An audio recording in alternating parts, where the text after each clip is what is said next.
Met die vorige boodskappe oor die doop, oor die afgelope jare, het ons gekyk na die wonderlik ryke lering oor die doop as instelling deur Christus Jesus as hoof van sy kerk. En in die hele proses van heiliging en heiligmaking, waarin gelowiges hulle bevind, ek wil sê dit is noodwendig so, dit is 'n waarheid, die werklikheid van elke gelowige, dat hy na sy redding die pad van heiligmaking loop. Is daar elke keer iets nuuts te leer oor die verskillende aspekte van ons geloof, en ook daarom vandag fokus ons weer op die doop. En ons doel en strewe as gemeente van Jesus Christus is om so na as moontlik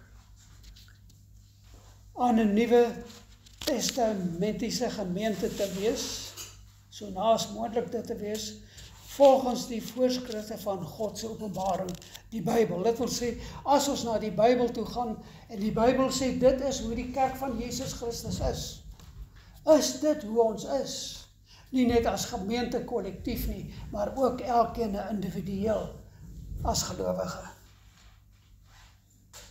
En die waarheid, die standaard van die waarheid is net een plek, en dis God se woord. Want dit is in die Bybel dat God sy wil aan sy kerk openbaar, en daarom nêrens anders nie in tradisies of geskrifte, of dekrete, of volksvergaderings, of enige ander vergadering, en niks anders as die woord van God nie. En daarom is ons dan toegewy aan die 5 solas van die hervorming, en is dit ook dan onwrikbaar deel van die formulering van ons verstaan van God se woord, die 5 solas, naamlik sola scriptura, die God se woord alleen, sola gratia, genade alleen, sola fide, geloof alleen, sola Christus, Christus alleen, soli Deo gloria, aan God alleen die heerlikheid. Aan God alleen die heerlikheid. En dit is wat ons glo, geliefdes, en dit is dan ook 'n manier, hierdie formulering van die 5 solas, om dit vir ons duideliker te maak, hoe ons met die beperkte kennis en verstaan as mense, maar daarom het ons die troos van die Heilige Gees, wat ons lei in God se woord en in sy waarheid, en dat ons dan ook daardeur gelei kan word, om daarin te groei, en ook die heiligmakingproses te bevorder daardeur. Wanneer die gelowige na die skrif gaan, dan werk God deur sy Heilige Gees, deur die skrif, om ons, elkeen wat dit hoor, te lei na 'n beter begrip van sy openbaring aan die mens, soos wat hy dit in die Bybel gee. Dit wil sê, elke keer as ons na die Bybel toe gaan, dan vat God se Gees daardie waarheid. En as ons enigstens luister, dan sal ons leer, want God se Gees vestig ons aandag op spesifieke aspekte wat hy wil hê dat ons moet verstaan. Miskien kollektief as gemeente ook, maar elke gelowige afsonderlik. En daarom sal dieselfde woord gepreek word, maar God gebruik daardie woord om in elke individuele gelowige hom op 'n sekere plek te versterk en hom te bemoedig in die geloof. En met presies dieselfde boodskap beklemtoon hy by elkeen dit wat nodig is of ontbrekend is in ons begrip en ons verstaan van God se woord. Dit is ook waar wanneer ons na ons persoonlike Bybelstudies gaan. Daar is dit dieselfde. 2 mense kan dieselfde skrifdeel lees. En God beklemtoon deur sy Gees hierdie waarheid vir daardie ene en daardie waarheid vir die ander ene.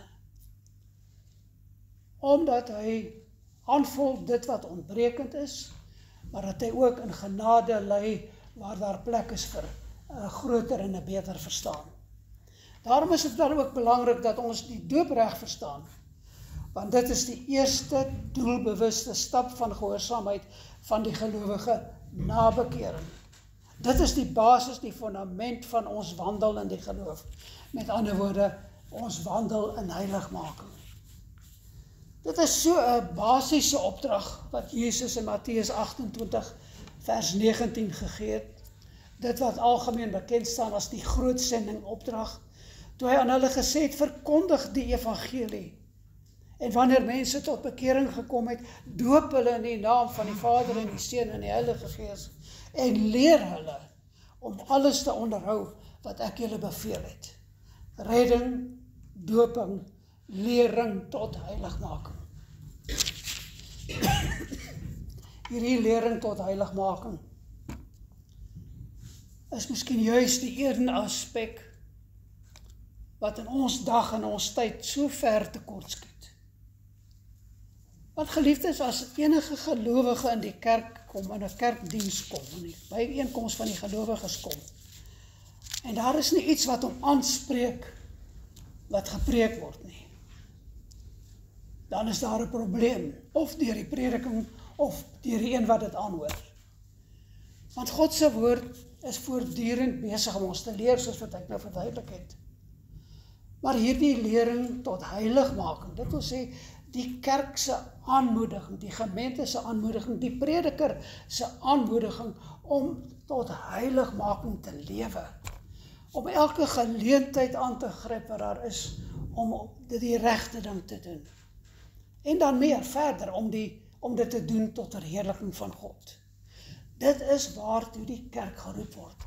Die dag as die kerk so kan funksioneer, sal die kerk 'n kragtige mag in die land wees waar hy ook al is. Met ander woorde, deur ons blote hier wees en gehoorsaamheid aan die woord van God, sal ons in hierdie land so 'n magtige krag wees. Of 'n kragtige mag, maak nie saak hoe jy dit omsê nie. Maar dit sal wees as getuienis vir hierdie land en die mense waarin ons woon.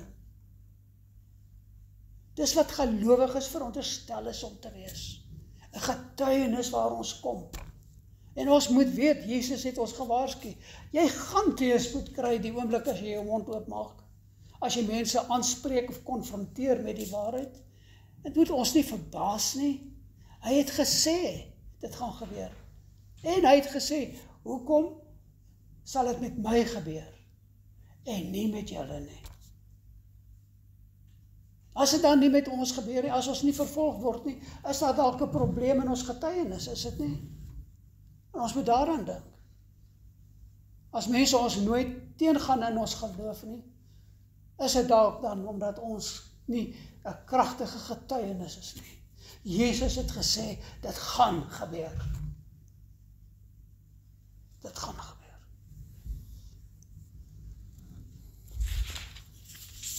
En wat Jesus hier in Matteus 28 vers 19 sê is eenvoudig, dis duidelik. Daar's geen intellektuele spronge nodig of intellektuele gimnastiek nodig om dit te verstaan nie. Dit is ook soos die Nuwe Testamentiese kerk dit verstaan het. En dit is wat ons as gemeente en as kerk vandag nog net so behoort te glo, ten spyte van die grootskaalse verwarring wat daar wel later by die kerke en nog vandag nog steeds by kerke intree. Maar daarom staan ons vas, geliefdes. En dit is my gebed dat ons almal een is daarin. Dat ons daarin vasstaan dat die Bybel, God se openbaring aan ons, die enigste standaard is waar volgens ons lewe. Die enigste standaard is waar volgens ons mag handel. En daarom wil ek graag met vandag se boodskap die hart, die kern van die Bybelse lering oor die doop beklemtoon, soos dit aan die kerk gegee is deur Jesus Christus homself.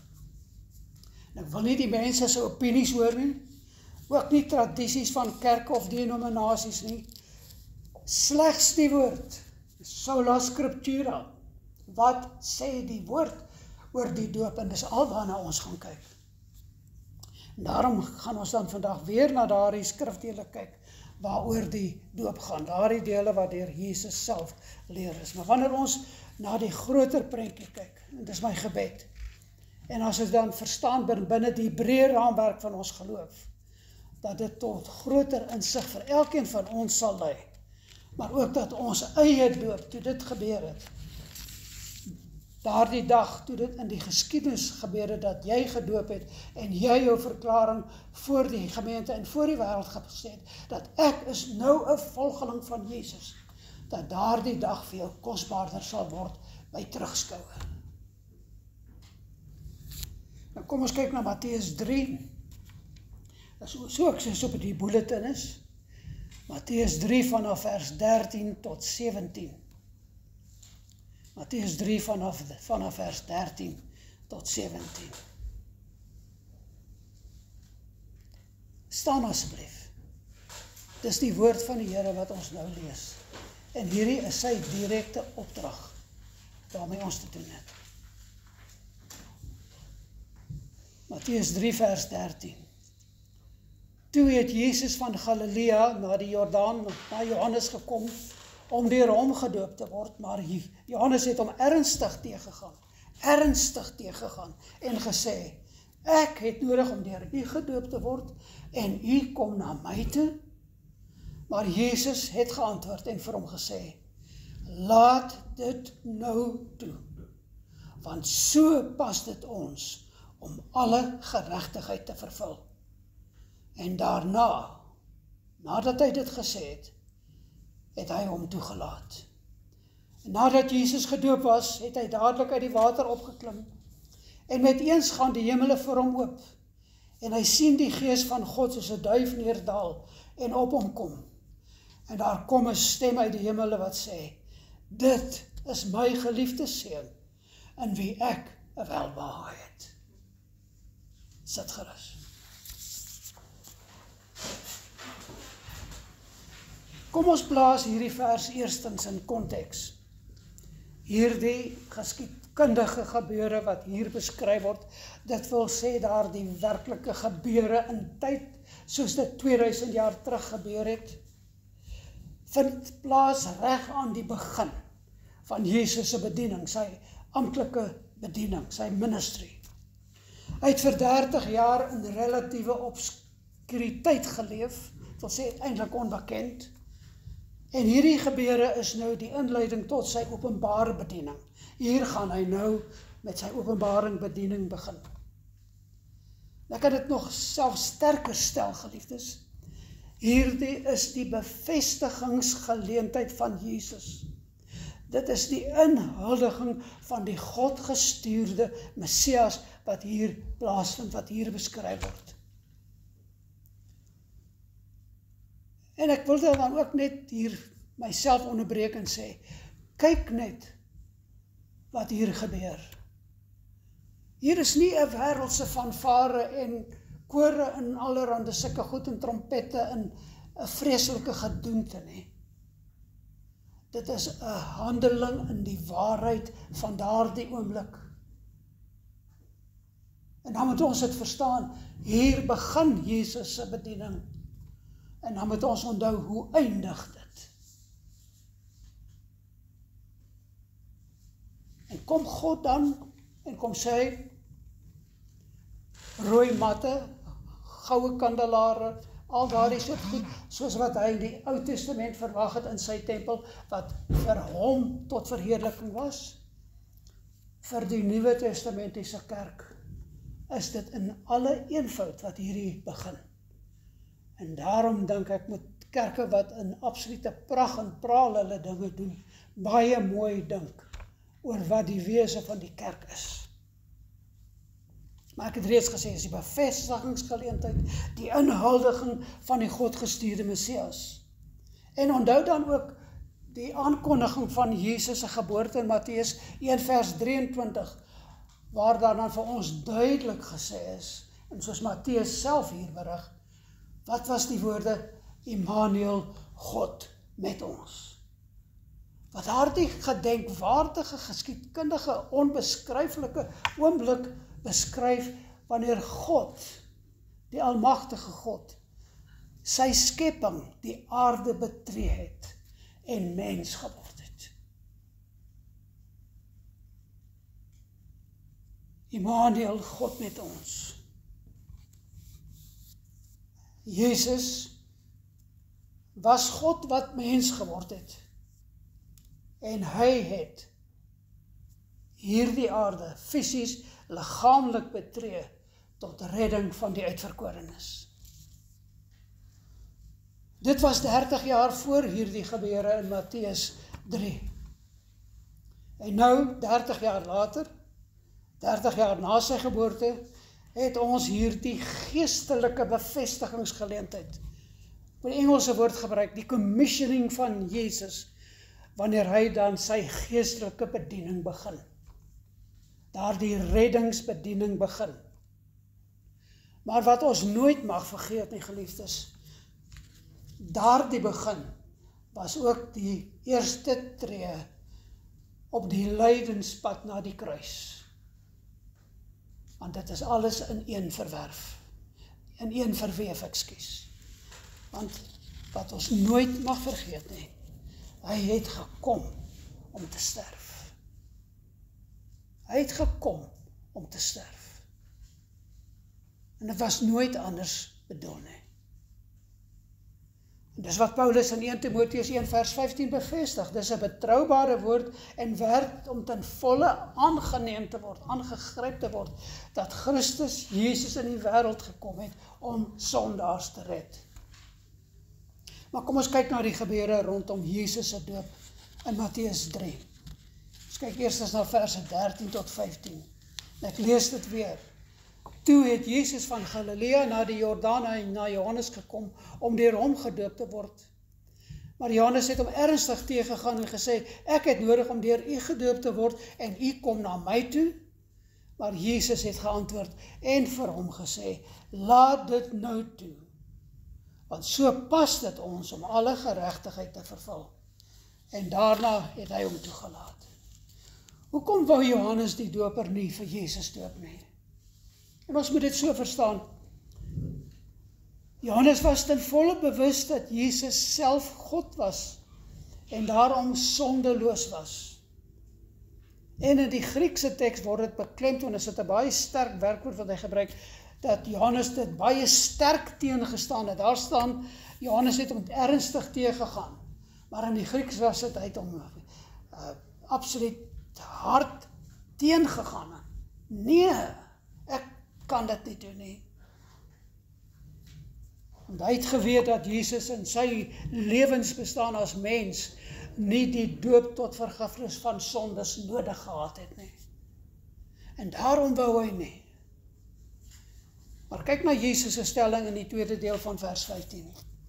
Dit was waardeur hy vir Johannes oortuig het om hom wel te doop. Wat sê Jesus vir hom? Laat dit nou toe.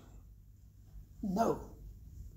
Want so, op hierdie manier, op hierdie stadium, pas dit ons om alle geregtigheid te vervul. Wat bedoel Jesus hiermee? Laat dit nou toe.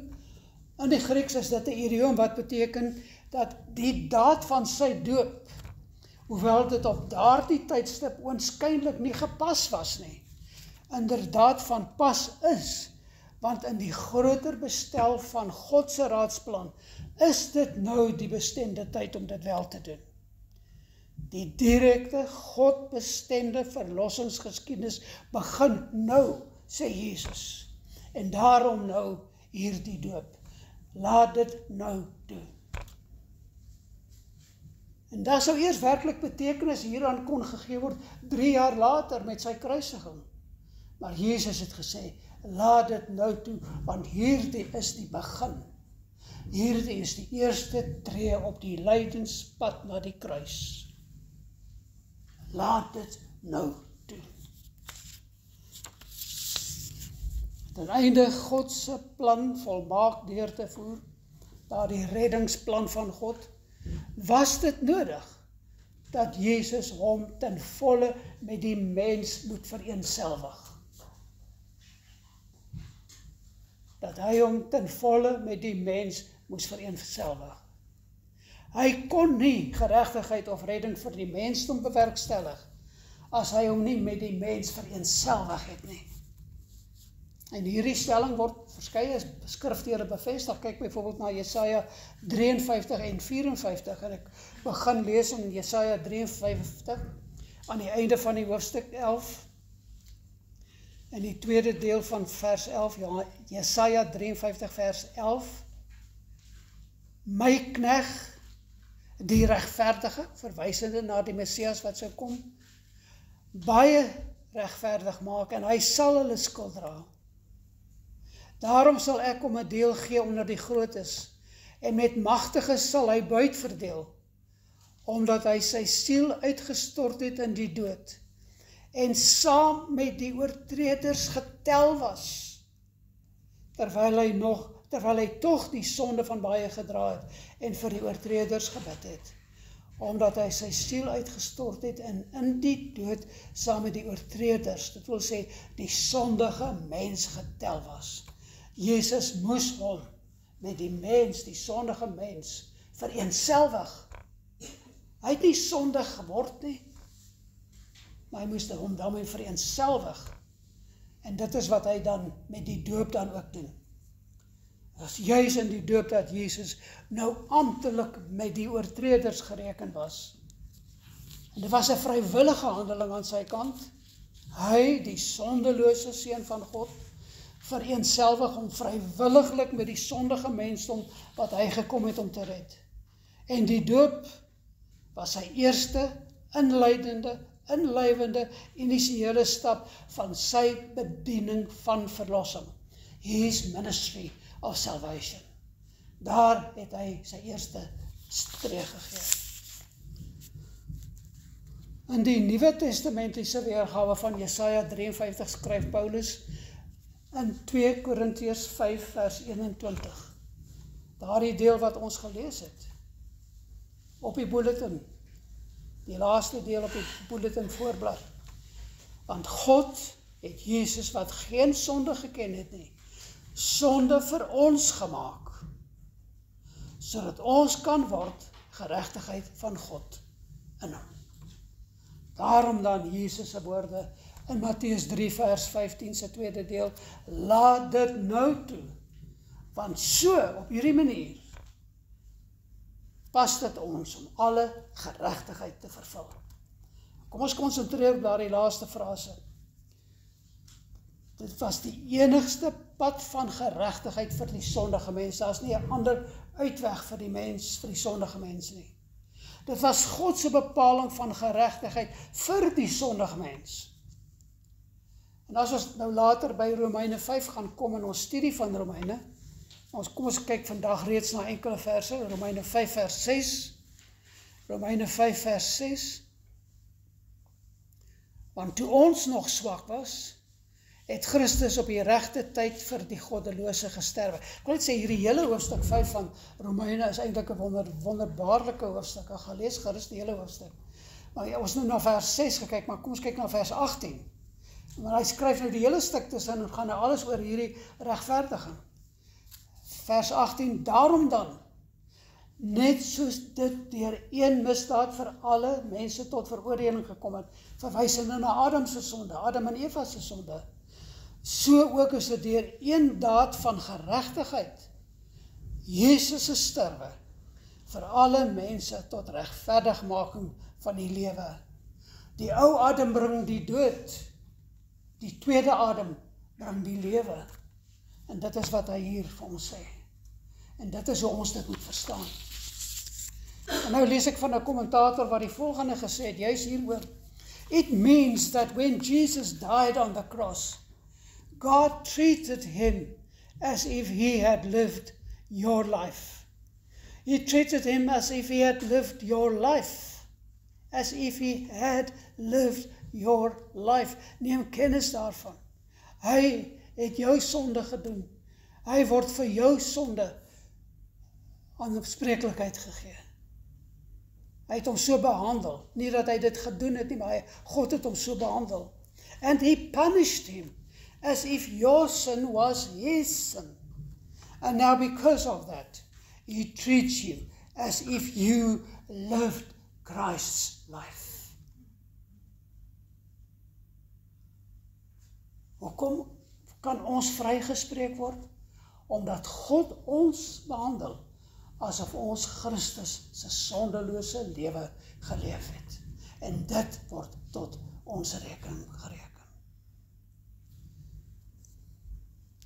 When God looks at the cross, He sees you bearing the weight of sin. And when He looks at you, He sees Christ covering you with His righteousness. Jesus Christ did everything that God said to be done because He was perfectly righteous, perfectly obedient. And it is that perfectly righteous life that has been credited to your account as if you lived it. That is what justification, regverdiging voor God, what that means. Dit is wat ons moet verstaan, geliefdes. Maar ons moet ook verstaan dat Jesus se doop ook na sy dood en opstanding heen gewys. Ons moet verstaan dat Jesus se doop ook na sy dood en opstanding verwys het. Want Jesus het alle geregtigheid vervul, nie net aktief deur sy gehoorsaamheid aan die Vader nie, maar ook die passiewe gehoorsaamheid deur sy dood, wil sê, dat deur sy dood, deur sy daad wat hy gedoen het, dit tot ons gereken kan word. God se geregtigheid het Jesus se dood vereis, namens die wat hy sou red. En geliefdes, daar is geen ander manier hoe daar vir ons sondes betaal kon word nie. Daar is geen ander manier nie. Daar moes een volkome gehoorsame mens gevind word, wat in ons plek sou kon sterf. En geen mens wat hier op hierdie aarde gebore word, sou dit kon doen nie. Maar daarom het God, deur sy Heilige Gees verwekte Seun, hom gestuur om as mens gebore te word, omdat daar niemand anders was nie, of kon wees nie, of ooit sou wees nie, alleenlik Jesus Christus. Want God se geregtigheid het vereis, dat die wet, sy wet nagekom moet word, en niemand kan dit volkome nakom nie. En dat die wet bevredig moet word, deur die wat sondig met die dood te straf. So as geen mens wat ooit hier op aarde asem gehaal het, wat nie die dood skuldig was nie. Niemand nie. Niemand nie. Maar Jesus het gekom. Hy het sondeloos gelewe. Hy het die wet vervul. En sy geregtigheid word ons toegereken. Wanneer Jesus dan in Matteus 3 aan Johannes sê, doop my nou, want so pas dit ons om alle geregtigheid te vervul, dan sê hy, ek gehoorsaam deur die doop my Vader wat bepaal het dat ek die sonde en die skuld moet dra van elkeen wat gered gaan word. En my doop is die symbool van my gehoorsaamheid en my geregtigheid tot die dood en ook tot die opstanding in die lewe. Deur my dood kom daar lewe vir die wat gered word. Ons sien ook elke keer dat wanneer Jesus na sy doop verwys het, dwars deur sy bestaan hier op aarde, in daardie 3 jaar in die besonder, het hy dit in verband gebring met sy dood. Dit wil sê, sy doop is in verband gebring met die dood. Die doop en die dood. Lukas 12 vers 50 het hy gesê, maar ek het 'n doop om mee gedoop te word. Ek het 'n doop om mee gedoop te word, en hoe benoud word ek, totdat dit volbring is. Watter doop verwys hy na? Daardie sterwe van hom aan die kruis. Want dit is waar, dit is die doop wat hy ondergaan het. Daardie doop wat tot die dood sou lei. En daarna het hy sy reis na Jerusalem begin, dit wil sê, sy daadwerklike reis, die finale reis na sy kruis. En met andere in hierdie vers Lukas 12 verbind Jesus die doop met sy sterwe aan die kruis in die plek van sondaars. En daar is dieselfde verband wat ons ook in Markus 10 vers 38 kry, waar Jesus vir Jakobus en Johannes aanspreek oor hulle versoeke om die ereplekke in die koninkryk te bekleer. En dan praat Jesus met hulle. En hy sê vir hulle, julle weet nie wat julle vra nie. Kan julle die beker drink wat ek drink? En gedoop word met die doop waarmee ek gedoop word? Nou, maar hy verwys na sy dood. Sal julle daardie dood kan sterwe? Nee, julle sal nie kan nie. Julle kan nie die dood sterf waarmee ek gaan sterf nie. En dan verstaan ons, en dit is wat die kerk deur al die eeue nog glo, dat Jesus sy uiterste vereenselwiging met sondaars op Golgotha 'n werklikheid geword het, toe hy die mens se sonde op homself geneem het. En die simbool, die teken daarvan, was sy doop deur Johannes, soos dit hier in Matteus 3 beskryf word. En daarom, geliefdes, moet ons verstaan dat die doop van gelowiges, die gelowiges se identifikasie met Jesus as sy redder is. Ek wil dit weer herhaal. Ons moet verstaan dat die doop van gelowiges, die gelowiges se identifikasie met Jesus as sy redder is. Want daardeur sê jy, ek identifiseer met Jesus. Hy het met my geïdentifiseer in sy dood, in sy doop, en later in sy dood. In sy doop en in sy dood. Ek doen dieselfde, wanneer ek deur hierdie doopwaters gaan. En soos wat Jesus se doop sy identifikasie met sondaars was, die sondaars vir wie hy sou sterf op Golgotha, net soos die gelowige se doop sy identifikasie met Jesus as redder. En die belofte van opstanding is ook daarin ingebou. Is ingebou deur die daad van die doop, die simboliek van die doop, naamlik om te sterf aan die sonde, daardie ondergaan in die water, daardie onderdompeling in die water, en om op te staan in die nuwe lewe, gesimboliseer deur die oprigting uit die water. En ons moet dit verstaan, geliefdes. Wanneer ons dus, elkeen, ons het dit reeds gedoen, en ander wat dit nou doen en nog gaan doen, moet verstaan, daardie doop is ons identifikasie met ons redder, Jesus Christus. Maar daar is nog meer, kyk nou na verse 16 en 17. En nadat Jesus gedoop was, het hy dadelik uit die water opgeklim en met eens gaan die hemele vir hom oop. En hy sien die gees van God soos 'n duif neerdal en op hom kom.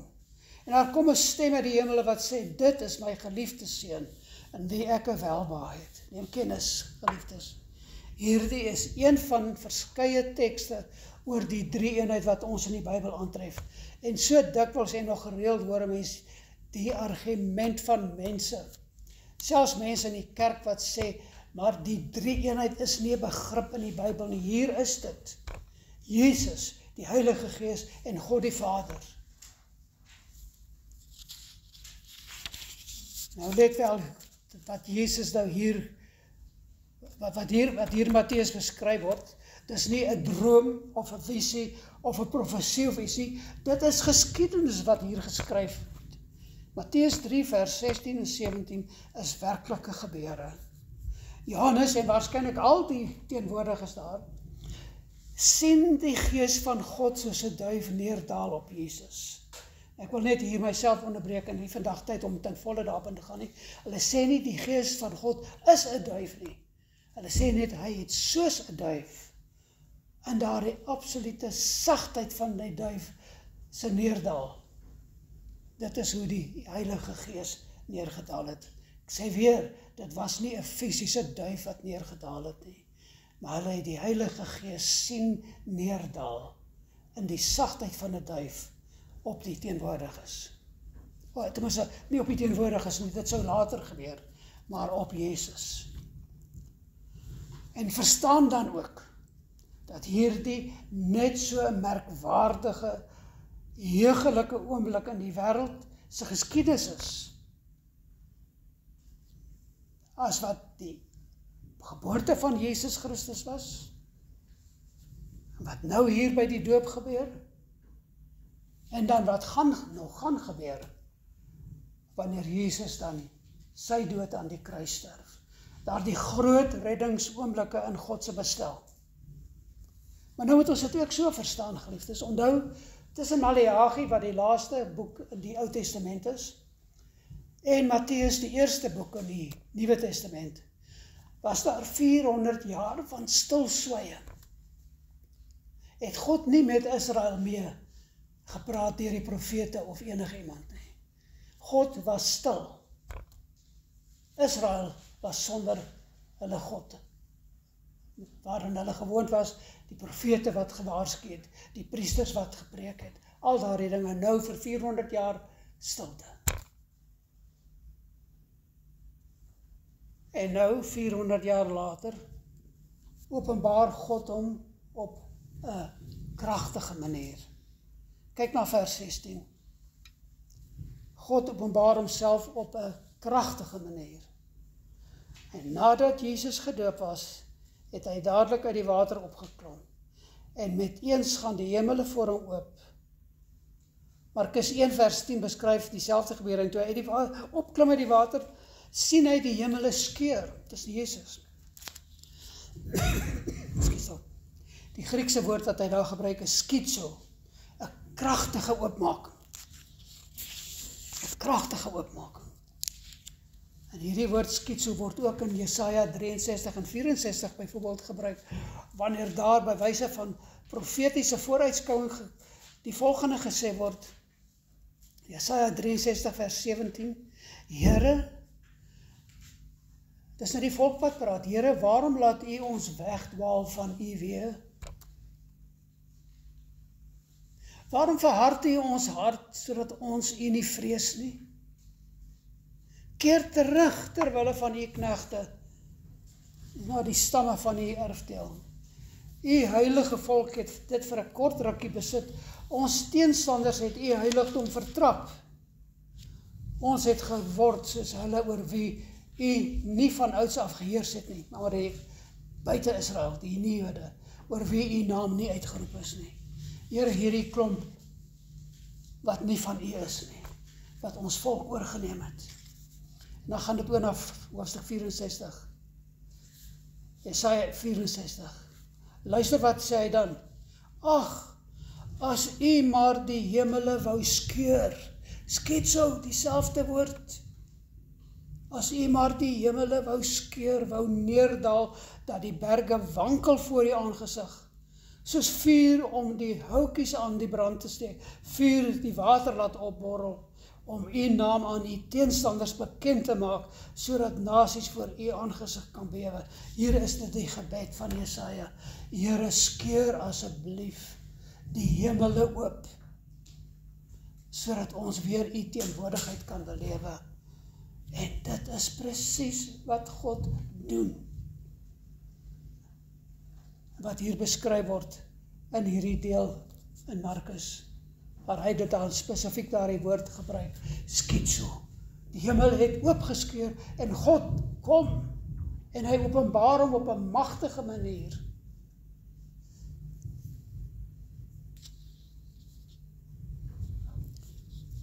God skeur die hemele oop en hy verklaar aan sy volk en aan die wêreld in Matteus 3 vers 16, dit is my geliefde seun, in wie ek welbehae het, wat my goedkeuring wegdra, wat my wil gaan doen, wat die sending gaan voltooi waarvoor ek hom stuur. Daar in Johannes 3 vers 16 teks wat ons so goed ken. Want God het die wêreld so lief gehad, dat hy sy enige gebore seun gestuur het. God doen dit. Hy skeur die hemele oop, en hy stuur die Heilige Gees, om op sy seun neer te daal. En die teenwoordiges beleef dit, soos die neerdal van 'n duif. God is stil vir 400 jaar. En dan verklaar hy hier by Jesus se doop, by hierdie wydingsplegtigheid aan die begin van Jesus se bediening, by hierdie inlywingsgeleentheid, die kroning van die koning wat ons dit kan sien, met die hemel wat oopskeur, en die Heilige Gees wat neerdal en sê, dit is my geliefde seun, in wie ek 'n welbehae het. Kan julle dink hoe daardie teenwoordiges daar moes gereageer het? Om God se stem op daardie manier te hoor? Kan ons dit indink? Maar kan ons die groter prentjie van God se genade sien en verstaan? En kan ons sien hoe God se bestel in die Ou Testament na die Nuwe Testament oorkom en die verbande wat daar is? Die gebed in Jesaja 64, Here skeur die hemele oop. Die werklikheidwording in Matteus 3, waar dit wel gebeur, maar ook in die ander evangelies, waar hy self te beskryf, God skeur daar die hemel oop. En hy verklaar, dit is my geliefde seun. Maar dan vat dit ons ook onmiddellik na nog 'n oopskeur van 'n gordyn. Ook die oopskeur van 'n hemel. Wanneer daardie geleentheid, daardie keer wat God dit wat 'n verwydering was tussen hom en sy volk, daardie voorhang, die gordyn in die tempel, oopskeur van bo tot onder, skitso van bo tot onder, sodat die genade van Jesus Christus beskikbaar kan wees vir almal. Daar word die prentjie voltooi. Die oopskeur van die hemel en God se verklaring deur die stuur van die Heilige Gees en sy hoorbare verklaring aan die wêreld. Dit is hy wat ek stuur. En dan aan die einde, wanneer Jesus sterf, daardie oomblik wat die voorhang in die tempel oopskeur en die deurgang na God, die toegang tot God bewerkstellig word. Daar word dit verseël, bekragtig. En so, geliefdes, kan ons sien en verstaan hoe God se genade 'n onbeskryflike genade is. Wanneer ons die groter prentjie raak sien en ons begin verstaan hoe God met ons werk en hoe dat kragtig en onbeskryflik en oorweldigend sy genade is waarin hy met ons werk om vir ons hierdie goed in sy woord te openbaar. Want dit is daar vir ons om te vind. Dan kan ons nie verstaan as die kerk nie ernstig is daarmee nie.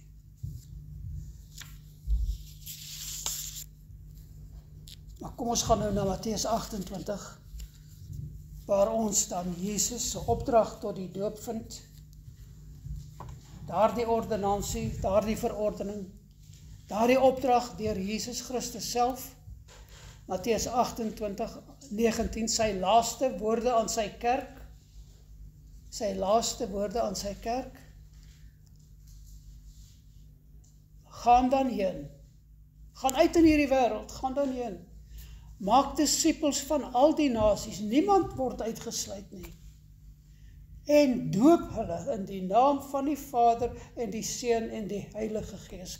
En leer hulle om alles te onderhou wat ek julle beveel het. Kyk na die opdrag, drievoudig, verkondig die evangelie. Doop die wat tot bekering kom en leer hulle om alles te onderhou wat Christus ons beveel. Verstaan hierdie opdrag, geliefdes, verstaan dit.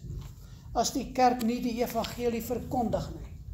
En dit gaan nie net oor die predikant of die sendelinge nie. As ons nie sendelinge is waar ons is nie, is ons nie getrou en gehoorsaam hieraan nie. As die kerk nie die evangelie verkondig nie. As die kerk nie die persone doop wat tot bekering kom nie. En as die kerk nie die gedooptes leer om alles te onderhou wat Christus in sy woord beveel het nie, dan is ons ongehoorsaam aan die hoof van die kerk en ongehoorsaam aan sy besondere opdrag om te doop en te leer. En laat ons hierna kyk. Dit is nie 'n verwarrende opdrag nie. Dit is niks verwarrend hierin nie, geliefdes. Ons hoef nie te raai wat sê hy nie. Dit is maklik, dit is eenvoudig. Ons verstaan dit in plain Afrikaans. En so is dit in elke taal verstaanbaar. Kom ons stroop dit af tot op die been. Die opdrag is in die eerste plek om disippels te maak en hulle dan te doop. Dit wil sê gelowiges te doop, nie 'n ander groep nie. Die wat tot geloof gekom het. Daar's nie 'n doop by proxy vooruit nie. Daar bestaan nie so iets nie. Daarom is daar geen kind in die Nuwe Testament ooit gedoop nie. Praat ek van kindertjies van 'n paar jaar, 'n paar maande of 'n paar dae oud of so iets nie. Want die doop vervang nie die besnydenis nie. En daar is so baie argumente daarteen en ons het reeds daarna gekyk, ek wil dit nie nou weer ophaal nie. Maar dit is eenvoudig, doop die wat tot bekering kom, wat in hulle verstand by die punt gekom het waar God deur sy Heilige Gees in hulle gewerk het om te sê, julle is sondaars, julle het 'n redder nodig, Jesus is die God gestuurde redder. Verstaan dit en gryp hom aan. En dan deur hierdie geskenk wat God gee in Efesiërs 2 vers 8, wat van iemand verg om te verstaan wat gebeur. Daarom kan kinders wat nog nie toerekeningsvatbaar is, nie tot geloof gereken word nie. Wie word gedoop? Hulle wat tot die besef van hulle sondes gekom het. Hulle wat besef dat hulle op pad na die ewige verderf is, omdat hulle self niks aan hulle skuld voor God en hulle sondes kon doen nie. Hulle het besef dat hulle 'n redder nodig het. En gelei deur die Heilige Gees het hulle besef dat Christus Jesus die God gestuurde redder is, wat vir ons sondes aan die kruis gesterf het.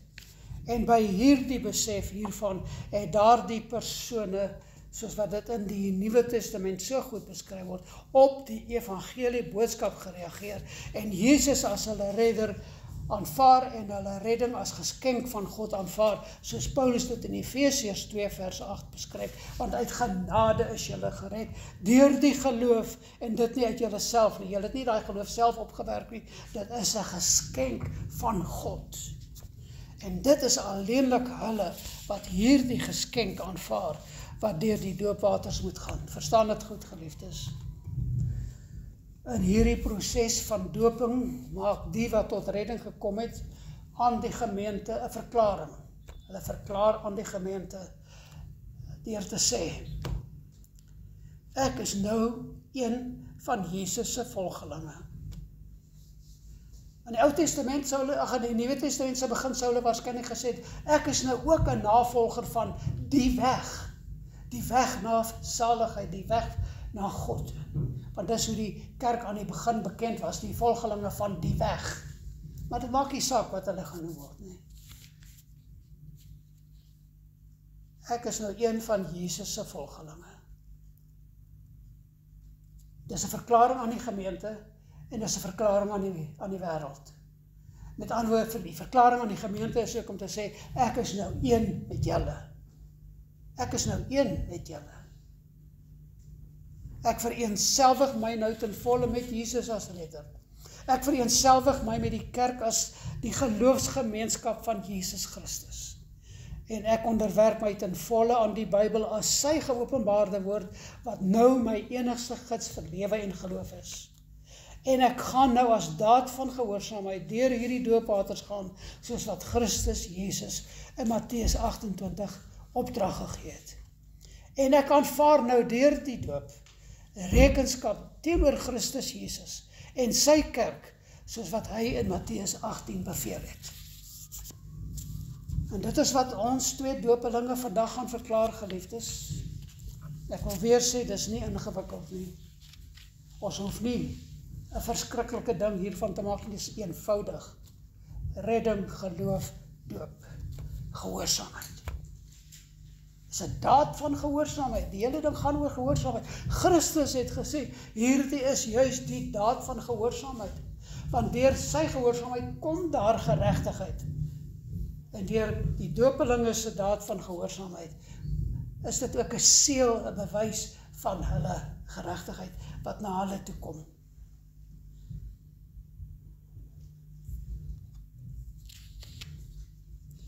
Is ook 'n daad van gehoorsaamheid deur die gemeente wat Jesus Christus se opdrag in Matteus 28 uitvoer. En ons moet besef, soos wat ek voor die boodskap ook gesê het, die oomblik as ons dit doen, is ons nou in die vyand, in Satan se spervuur. Hy gaan vir julle gaan. Hy gaan vir die gemeente gaan. Hy wil graag geloof vernietig waar hy kan. En Jesus het gesê, julle gaan vervolg word omdat julle myne is. Laat ons nie daaraan twyfel nie. En julle moet dit te wagte wees. Maar daarom het julle God se woord, en dink byvoorbeeld net aan daardie wonderlike deel wat ons uit Efesiërs 6 gedoen het oor die wapenrusting van God, hoe ons teen die Satan kan veg. Mag ons dit altyd in gedagte hou. Maar laat ons bo alles verstaan, hierdie daad van gehoorsaamheid, hierdie initiële, hierdie aanvangsdaad van gehoorsaamheid, is die begin, net die begin, soos wat dit Jesus se begin van sy bediening was, net so is dit die begin van ons bediening as gelowiges. En gaan God ons roep om in die kerk op verskillende maniere te dien, en aan die wêreld te getuig op verskillende maniere, want dit is ook deel van ons gelowige wees, om aan die wêreld die evangelie te verkondig, deur ook die evangelie te leef, en nie net deur woorde nie, maar ook deur dade. En in elke lewenssituasie waar ons onsself bevind, is ons nou die verteenwoordigers van Jesus Christus. Ons kan nie daarby verwegkom nie. Dit is hoe dit nou is. En in niks moet ons enige iets doen, wat hom op enige manier, en is Jesus in 'n slegte lig sou stel nie. Wat mense sê, ja kyk, hy, is dit hoe gelowige lewe? Is dit wat gelowiges doen? Hoe kan hy of sy so optree? Dit gaan met julle gebeur. Mense gaan krities na julle kyk, en na aanleiding van wat hulle in julle lewens sien, gaan hulle dink, Jesus Christus was 'n wonderbaarlike redder. Want kyk hoe het hy daardie mens verander. Maar hy gaan ook deur sy Heilige Gees in ons werk, ook in julle twee in besonder nou, werk om julle sonde te besef, daardie sonde te bely, vergifnis te vra, restituisie te doen wanneer dit nodig is, as dit nodig is, en dan daardie vergifnis te aanvaar, en in die volheid daarvan te lewe. Wat meer kan ons dan sê oor die doop? Die vorige keer toe ons gedoop het, het ek 3 of 4 preke daaroor gehad, ek kan nie eers onthou hoeveel nie. Maar hier kom ons by die hart, die kern uit, dit was reeds ook genoem, maar ek wil vandag die fokus daarop plaas, dat ons geen twyfel hê oor wat is die Bybelse lering oor die doop nie. Want ek wil weer eens sê, dit is baie, baie eenvoudig. En dit is baie, baie eenvoudig om dit te gehoorsaam. Mag die Here, julle twee wat vandag gedoop word, tot groot seën wees hierdie daad. En mag dit vir almal rondom julle ook tot groot seën wees, op grond van die feit dat julle nou ook tot die geleedere van die gedoopte gelowiges behoort. Die gemeente van Jesus Christus. Mag die Here julle seën. Ons loof en prys U, Vader, vir hierdie dag. Maar bo alles prys ons U vir daardie dag, toe Jesus, U seun Jesus Christus, ons redder, ons heiland, ons heiligmaker, daardie daad van gehoorsaamheid getoon het, en deur die doopwaters gegaan het, waardeur hy hom met ons as sondige mens vereenselwig het, sodat hy 3 jaar later dan in die finale daad van gehoorsaamheid aan die kruis kon sterf, en daardeur vir ons redding bewerkstellig het. Maar ons loof U, God, ons Vader, die almagtige God, vir die feit dat U die hemele geskeur het en die Heilige Gees gestuur het, om op Jesus neer te daal, en ook met hom te wees op 'n besondere manier, dwars deur sy bediening hier op aarde. Maar Here, ook dat U nog 'n keer iets geskeur het, en hierdie keer die voorhang van die tempel, wat 'n skeiding tussen die mens en U gebring het. En daar waar dit daar ook dan vir ons toegang tot die hemel gegee is. U is waarlik ons Vader van genade, en ons loof U daarvoor. Met groot danksegging, maar ook in die grootste afhanklikheid. En ons bring nou na U toe, Here, hierdie 2 dopelinge en vra, Here, maak dit 'n gedenkwaardige oomblik vir elkeen. 'n begin van 'n geloofswandel, wat tot U verheerliking sal strek. En ons vra dit in Jesus se naam. Amen.